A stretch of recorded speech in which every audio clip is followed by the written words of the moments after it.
Just days ago, Donald Trump put a picture of your face on an ape's body.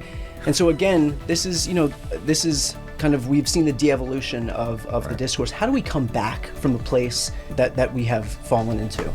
Well, first of all, I think it's important to recognize that the majority of the American people find this behavior deeply troubling. It is true that it gets attention. It's true that it's a distraction. But, as I'm traveling around the country, as you're traveling around the country, you meet people, they still believe in decency, courtesy, kindness. There's this sort of clown show that's happening in social media and on television. And what is true is that there doesn't seem to be any shame about this among people who used to feel like you had to have some sort of decorum and a sense of propriety and respect for the office, right? So that's been lost.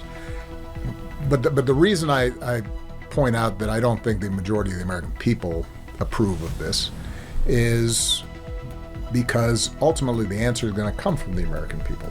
And we just saw this in Minnesota, in Minneapolis. I was on a panel a while back, and I said, a lot of the values that we say we subscribe to, during easy times, during peaceful times, it's easy to say we believe in those things. Right, when they're not challenged. When they're not challenged. It's easy to believe in free speech when it doesn't seem like the government's trying to crack down on free speech. It's easy to say that we believe in the golden rule when we aren't at risk of being arrested when we exercise the golden rule. Yeah. Right now we're being tested.